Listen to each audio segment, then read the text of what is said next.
Hello दोस्तों, नमस्कार। अभी की सबसे बड़ी खबर आ रही है, जहां पर पूर्व सेना प्रमुख ने मणिपुर हिंसा के पीछे बताया चीन का हाथ। जी हां, एमएम नरवणे जी का अब तक का सबसे बड़ा बयान दोस्तों मणिपुर हिंसा को लेकर। जहां ऐसा बयान इन्होंने दिया है दोस्तों, वास्तव में सच होता नजर आ रहा है। साथ ही साथ आपको बताएंगे, जहां भारत ने रक्षा क्षेत्र में आत्मनिर्भरता में तोड़ा रिकॉर्ड। पहली बार डिफेंस प्रोडक्शन हुआ 1 लाख करोड़ के पार। जी हाँ, साथ ही आपको बताएंगे दोस्तों, पाकिस्तान के नसरुल्ला से निकाह के बाद अंजू पर मेहरबान हुआ बिजनेसमैन 40 लाख का घर कर दिया गिफ्ट। जी हाँ दोस्तों, साथ ही आपको बताएंगे, जहां विपक्ष को लग रहा है डर, शरद पवार प्रधानमंत्री मोदी जी के साथ करेंगे मंच साझा। प्रेस रिव्यू में सबसे बड़ा खुलासा दोस्तों, सारी जानकारियां बताएंगे। बने रहेगा वीडियो के अंत तक। और अभी खबरों में आगे बढ़ने से पहले हमेशा की तरह अपने भारत देश का समर्थन करते हैं और भारतीय सेना में वो शौर्य, ताकत, बल, क्षमता है जो किसी अन्य देश की सेनाओं में नहीं है, ऐसा मानते हैं। तो इस वीडियो को भी कर दीजिए लाइक,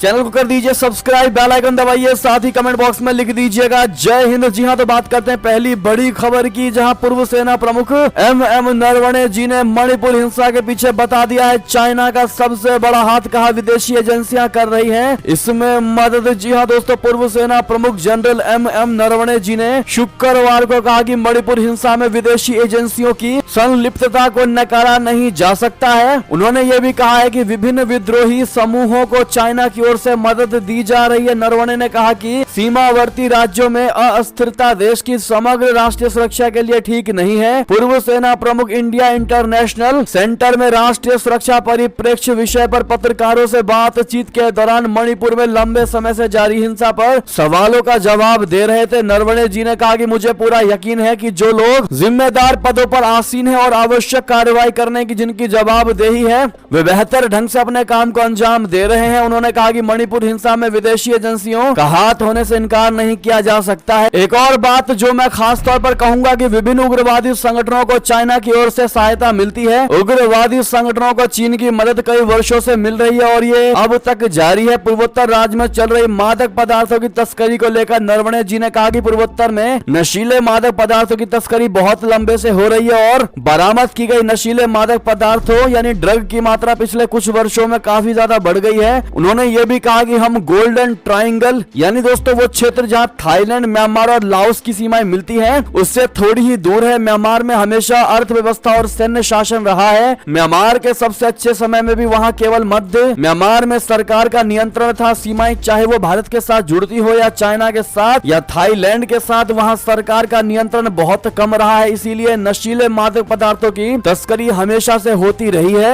अब ऐसे में दोस्तों मणिपुर मामले में जिस प्रकार से पूर्व सेना प्रमुख नरवणे जी का कहना है कि इसमें चाइना का हस्तक्षेप भी हो सकता है, विदेशी एजेंसियों का हाथ हो सकता है, क्या आप भी दोस्तों इस बात से सहमत है? कमेंट में लिखकर अवश्य बताइएगा। चलते हैं एक और खबर की तरफ, जहां भारत ने रक्षा क्षेत्र में आत्मनिर्भरता में तोड़ा रिकॉर्ड। पहली बार डिफेंस प्रोडक्शन हुआ 1 लाख करोड़ के पार। जी हां, भारत ने रक्षा क्षेत्र आत्मनिर्भरता में छलांग लगाते हुए नया रिकॉर्ड हासिल कर लिया है। रक्षा मंत्रालय ने बताया कि वित्त वर्ष 2022-23 में रक्षा उत्पादन पहली बार 1 लाख करोड़ रुपए के पार पहुंचा है। पिछले वर्ष के आंकड़ों की बात करें तो ये उनकी तुलना में लगभग 12% तक बढ़ा है। भारत रक्षा क्षेत्र में घरेलू उत्पादन बढ़ाकर आत्मनिर्भरता की दिशा में मजबूती से कदम बढ़ा रहा है। भारत के कई हथियारों की विदेशों में खूब डिमांड हो रही है। भारत की BrahMos missile, Akash missile system, radar, Dornier 228 155 mm advance towed artillery guns, simulator, mine protected vehicles, armed vehicles, Pinaka rocket और launcher, ammunition, thermal imager, body armour system, line replaceable units और एवियोनिक्स की दुनिया के काफी देशों में डिमांड है। भारत के LCA तेजस लाइट कॉम्बैट हेलीकॉप्टर और एयरक्राफ्ट कैरियर की मांग भी कई देशों में बढ़ रही है। जी हाँ, भारत के इतिहास में ऐसा पहली बार हुआ है कि देश के रक्षा उत्पादन का मूल्य 1 लाख करोड़ रुपए के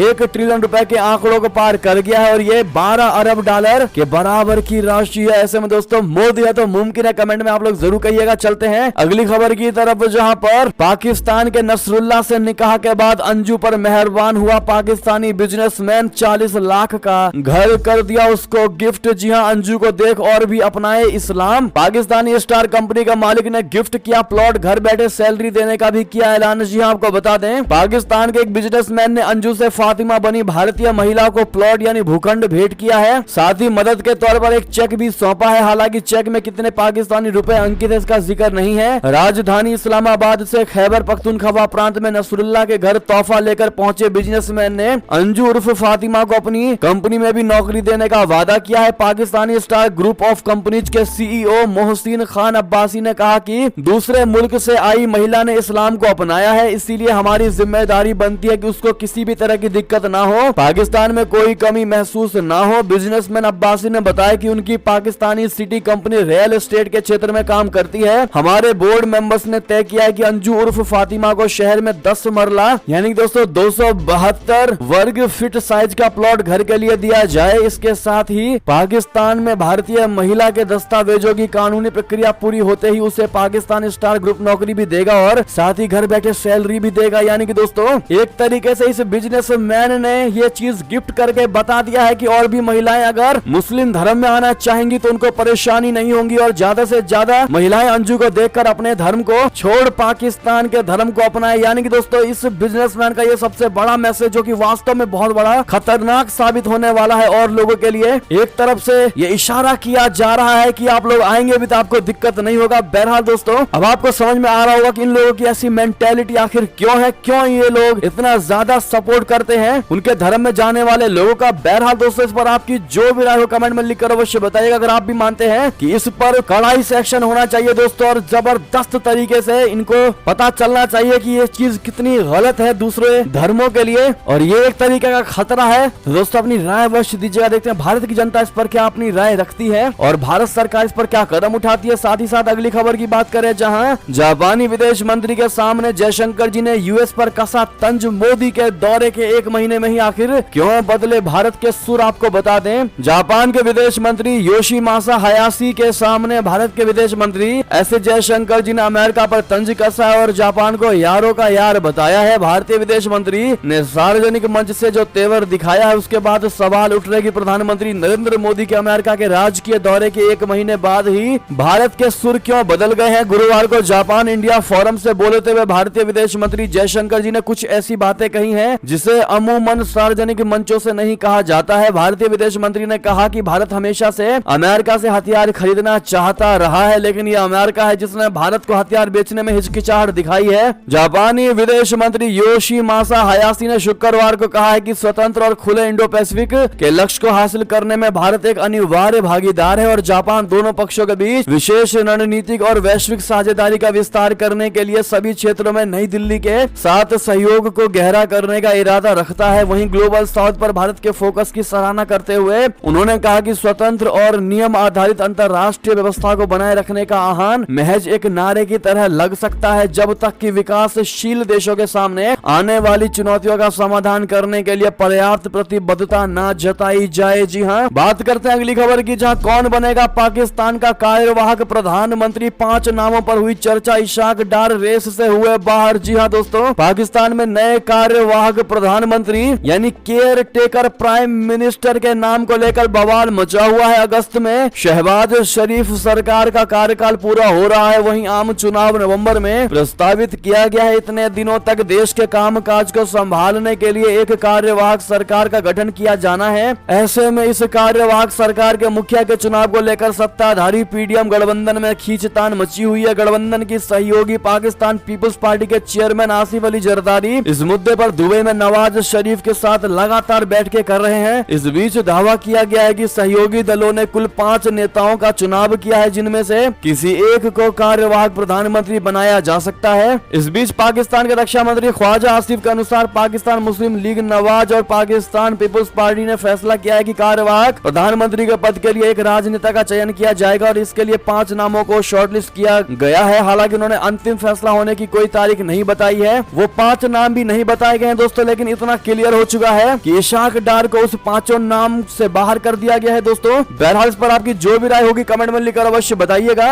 अंतिम खबर की बात करें जहां शरद पवार प्रधानमंत्री मोदी के साथ करेंगे मंच साझा। विपक्ष को क्यों लग रहा है इसका डर, आपको बता दें। 26 दलों की विपक्षी गठबंधन इंडिया में एनसीपी चीफ शरद पवार की प्रधानमंत्री नरेंद्र मोदी से होने वाली मुलाकात पर सवाल उठाए जा रहे हैं। पवार 1 अगस्त को प्रधानमंत्री नरेंद्र मोदी के साथ मंच साझा करेंगे। दी हिंदू ने इस पर विस्तृत रिपोर्ट प्रकाशित की है। अखबार ने लिखा है कि विपक्षी दलों के गठबंधन इंडिया में इस मामले को लेकर चिंता है। शुक्रवार को संसद में इस गठबंधन की बैठक में मोदी और पवार की होने वाली मुलाकात मुलाकात पर कई नेताओं ने आपस में चर्चा की है। उनका कहना था कि इस मुलाकात से विपक्षी गठबंधन को लेकर गलत संदेश जाएगा। दोस्तों ऐसे में ये थे अभी की सारी बड़ी खबरें। आपको हमारी खबर कैसी लगी? आशा करता हूँ बहुत अच्छी लगी होगी। अगर थोड़ी भी अच्छी लगी है तो इस वीडियो का भी अपने भाई बंधुओं में व्हाट्सएप, फेसबुक, ट्विटर के जरिए पूरे भारत में शेयर करना बिल्कुल भी मत भूलिएगा। और अभी कर दीजिए इस वीडियो को लाइक, चैनल को कर दीजिए सब्सक्राइब, बेल आइकन दबाइए, साथ ही कमेंट बॉक्स में लिख दीजिएगा जय हिंद जय भारत। और यहाँ तक बने रहने के लिए आप सभी का बहुत